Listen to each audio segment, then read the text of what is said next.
संगीत मान-अपमान नावाचा मूव्ही 10 जानेवारीला प्रेक्षकांच्या भेटीस येत आहे.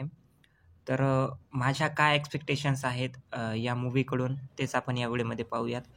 तर बघा, सुबोध भावे यांचं डायरेक्शन म्हटलं, की मला थोडंफार म्हणजे माझे एक्स्पेक्टेशन बघा थोड्याफार हायच असतात.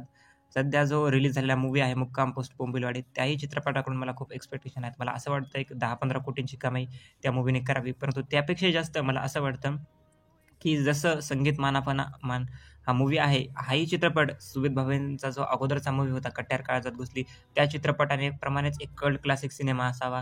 त्याप्रमाणेच याही चित्रपटाने चांगली कमाई करून दाखवली. जवळपास 40-50 कोटींची कमाई या चित्रपटाने करावी व एक चांगला सुपर डुपर हिट हा चित्रपट ठरावा, असं माझं मत आहे. अशा माझ्या एक्स्पेक्टेशन आहेत या चित्रपटाकडून.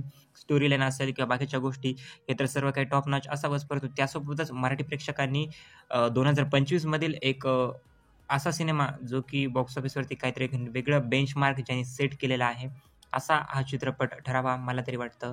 तुमचं मतही नक्की मला सांगा, की तुम्ही संगीत मान-अपमान या चित्रपटाकडून तुम्हाला किती एक्स्पेक्टेशन्स आहेत? नक्की सांगा. थँक